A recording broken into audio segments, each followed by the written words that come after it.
আসসালামু আলাইকুম এভরিওয়ান। আশা করি আপনারা সবাই ভালো আছেন। আজকের ভিডিওটির টপিক হচ্ছে আমরা যারা Adobe After Effects ইউজ করি তারা যে প্রবলেমটা ফেস করি সেটা হচ্ছে refresh disable, release caps to lock, refresh view. এই প্রবলেমটা কী জন্য হয় আজকের এই ভিডিওতে আমি বিস্তারিত বলার চেষ্টা করব। অবশ্যই মনোযোগ সহকারে ভিডিওটি দেখতে থাকুন। সো এখান থেকে আমি ফাইল অপশনে ক্লিক করব। ফাইল অপশন দিয়ে ক্লিক করে এখান থেকে একটি ফাইল আপলোড করব। এখান থেকে আমি এই লোগোটা এখানে অ্যাড করব। এই যে দেখুন, এখন কিন্তু আমার ডিসপ্লেতে কোনো এই লোগো শো করতেছে না। যদি এখান থেকে আমি নিউ অপশন থেকে আরেকটা নিউ প্রজেক্ট নেই তাহলেও কিন্তু সেম এই একই প্রবলেম আমার দেখাবে। এখান থেকে আমি নিউ আরেকটি প্রজেক্ট করলাম, ওপেন করলাম।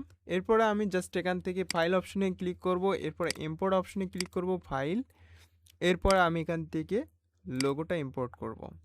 এই যে জেপিজি বা পিএনজি ইমেজ ফাইল এখান থেকে আমি ছেড়ে দেব। এই যে ছেড়ে দেওয়ার সাথে সাথে এখানে দেখতে পারতেছেন যে আমার এই যে ভিউটা এটা আমি দেখতে পারতেছি না, স্ক্রিনটা আমার ডিজেবল। সো এটা হচ্ছে কি কারণে, এটাই আমি আপনাদেরকে এখন বিস্তারিত বলার চেষ্টা করব।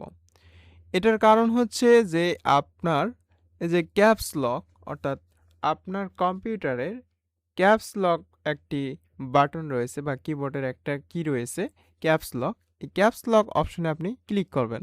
এই যে ক্যাপস লক অপশনে ক্লিক করার সাথে সাথেই আপনার এই স্ক্রিনের প্রিভিউটা আপনি দেখতে পারবেন। এখানে যে আমি লোগোটা এখানে যে পেস্ট করেছি বা এখান থেকে আমি ইম্পোর্ট করেছি সেটা কিন্তু এখানে শো করতেছে। এই যে আরেকটা আমি অ্যাড করলাম, এই দুইটা আমার কিন্তু এখানে শো করতেছে। এটার মেন কারণ হচ্ছে যখন আপনার এই ক্যাপস লক কম্পিউটারের ক্যাপস লক কিটা যখন আপনার এটাতে ক্লিক করবেন তখন এটা ডিজেবল হয়ে যাবে, যখন আবার ক্লিক করবেন তখন এটা অফ হয়ে যাবে।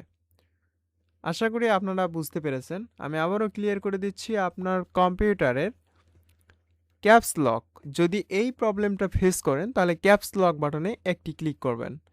দেখুন আমি ক্যাপস লক বাটনে একটি ক্লিক করব, এরপর আমার স্ক্রিনটা ডিজেবল।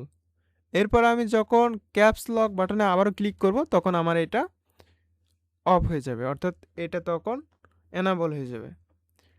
এইটাই মূলত এটার কাজ বা এটার সমাধান। যাই হোক, আপনারা যদি এইভাবে কাজটা করেন তাহলে নেক্সটে আর এরকম সমস্যার সমাধান নেক্সট আর এরকম সমস্যা হবে না। আশা করি আপনারা এই ভিডিওটি দেখেই এটার সমাধান পেয়েছেন।